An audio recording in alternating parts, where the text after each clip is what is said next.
that. And that's a good news, Carol.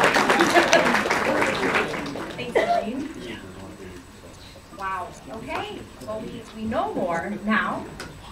Next, we have Chris Hanson, who, by the way, Chris and Barb, this was their idea to put this together, so please thank them afterwards.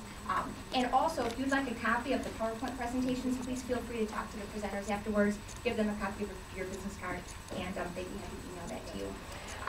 Chris is the president and owner of Hanson Benefits Incorporated, founded in 2003. Hanson Benefits provides a wide range of health, life, and disability products to small business owners and individuals, including myself. Having been in the insurance industry for over 20 years and a small business owner herself, Chris provides an efficient decision-making process for business owners who wear many hats, as she truly understands that time is money. Chris stays abreast of legislative issues which affect the industry or insurance industry through serving on the board of the Wisconsin Employee Benefit Advisors. She has also been on a working committee for the Wisconsin Exchange prior to it being put on hold. In this past June, Chris was appointed by Governor Walker to the Board of Directors for the Health Insurance Risk Sharing Plan, or more commonly called HIRSH. So, Chris Hanson. Can everyone hear me? Yep. Well, I have a loud enough voice, but I just want to thank everyone, especially you that are taking the time out of your day to come to this. I know as a small business owner that when you take the time, it better be important information. So we hope that you leave here today with a little more knowledge than what you came with, maybe more questions, and we all have more questions. Sometimes I feel like the more I know, the less I know. I've been at this for over 20 years, and everything I learned today, I'm probably going to relearn in 3 months, 6 months, for sure in 12 months. So it's an ever-changing and evolving industry. So I appreciate your time. I thought we'd start off with a little brevity. How do you feel? The vote is over, but I really believe that the debate on how is this actually going to work, how are the regulations really going to be implemented, I think that debate has just begun. So I'd like to take you back to the beginning. For those of you that have started your own businesses like I have, what do you do when you start a business? You surround yourself with advisors in areas that you may not have that expertise. So you have a tax advisor, you have an attorney, bankers, and insurance advisors. And I really break that out many times into 2 advisors at least. An advisor that helps you with your property and casualty, your business insurance, your auto, your equipment, your buildings, that type. And then there are your employee benefits advisors. We do this 24/7 and we can't hardly keep up.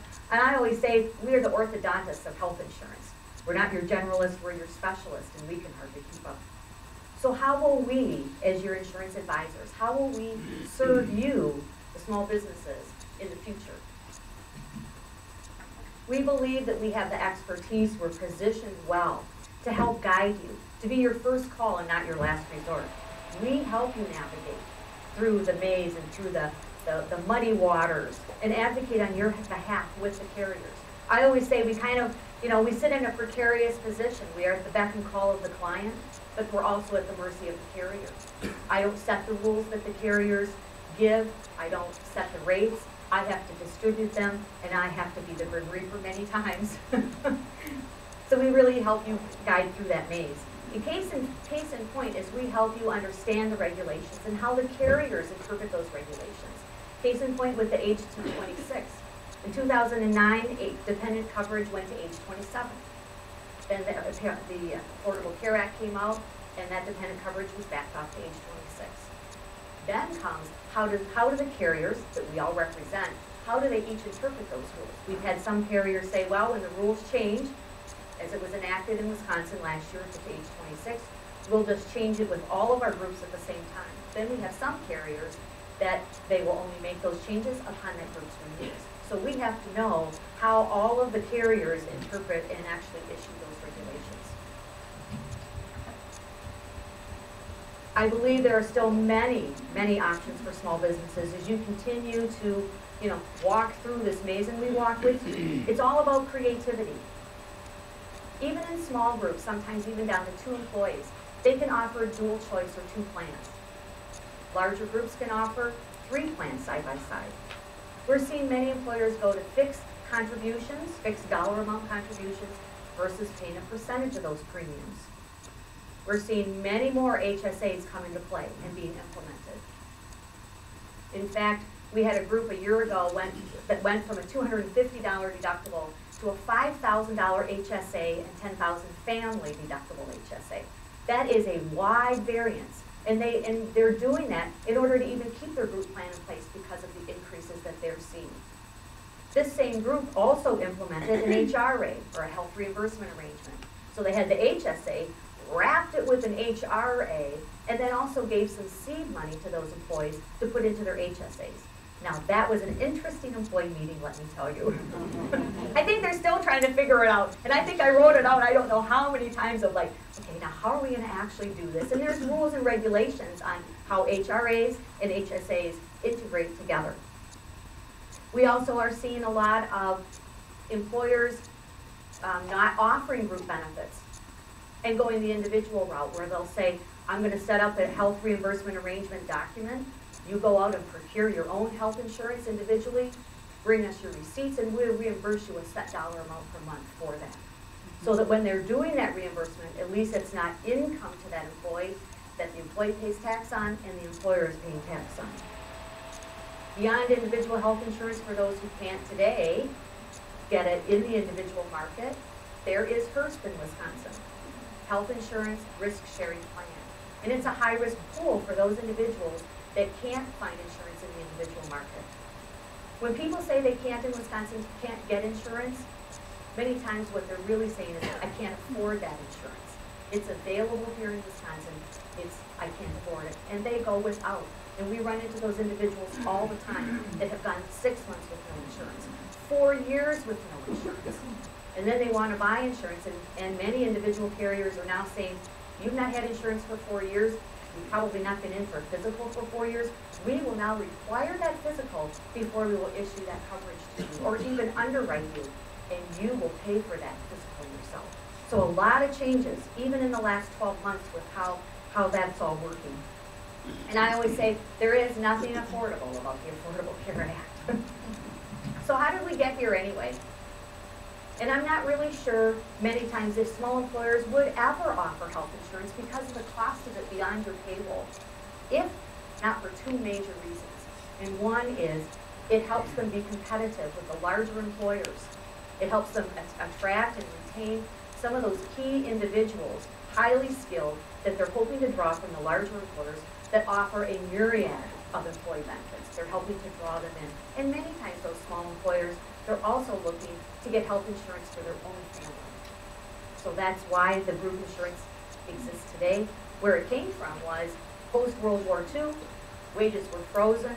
There was a tax code change that allowed employers to deduct the premiums and have it as a business expense. Competition then began between those employers in the 40s and the 50s and the 60s, because not only was it wages, but it was compensation. Back then, Blue Cross was called the Blues. They dominated the market, and then life insurance companies who had left the market began to re-enter the market, and then began the explosion of employee benefits. So back to the future. How do small employers respond? We are seeing, what I've seen over the last 20 years is employers go from, well, we'll pay 100% of the premium because it's a great benefit, to we'll pay 80% of the premium, to the average now is 50% of that premium across the board, even taking it beyond that and saying, we're going to cover our own employee base. We'll pay 50% of the single premium. If you want to bring on any dependents, you'll pay that difference. That can sometimes be $1,000, $1,200 to bring those dependents on. They're offering the coverage to those dependents, but not subsidizing it.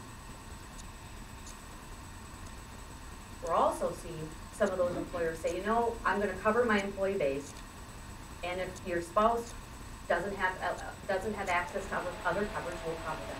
But if your spouse is employed elsewhere, and they have eligibility and access to an employer group plan, they're no longer eligible here. So we're seeing, you know, all kinds of that creativity in order to remain in business. The premise is, you don't make a profit in a business, you won't be business. Very different than the government, I know. We're also seeing, okay, that was a joke. You can laugh. We're also seeing that those employers are really factoring in the cost of health insurance that they pay for their employees because it's over thousands of dollars. They're factoring that in as a total compensation package for those employees. Because if you take that cost, you can actually break it out into an hourly. And sometimes it's an eye-opener for those small employers to go, that's $8 an hour of a benefit that I'm giving the employee. And they're building that into the total package.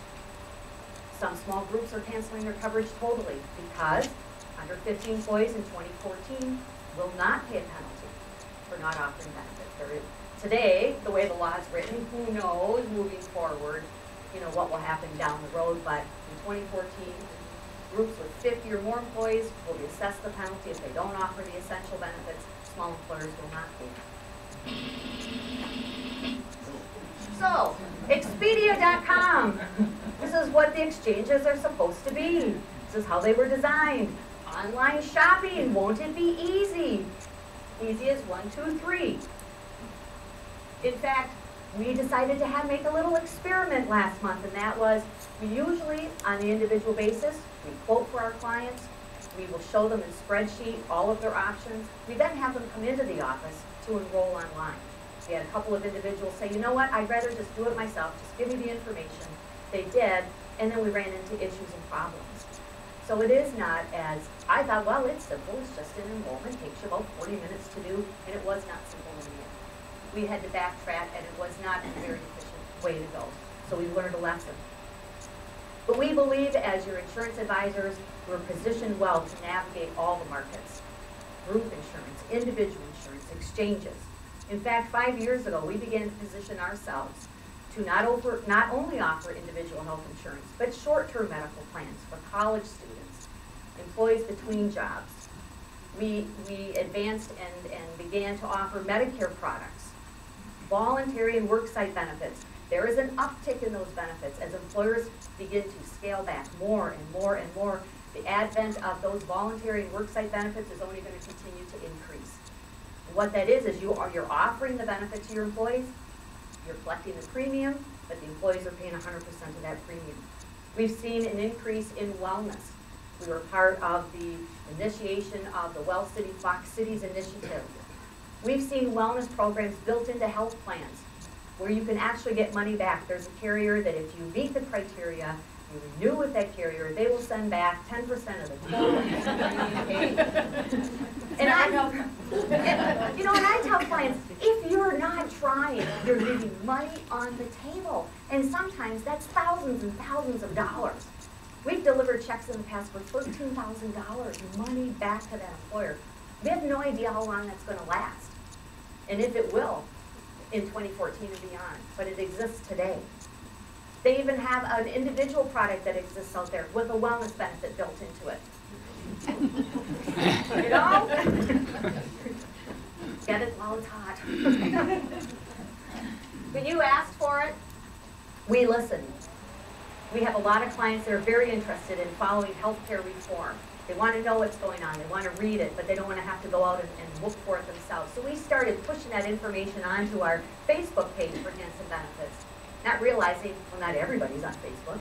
So we decided, let's create this blog on our website. Clients, you can go out there as often as you want to or as little as you want to. It's there for you. And with that, I thank you.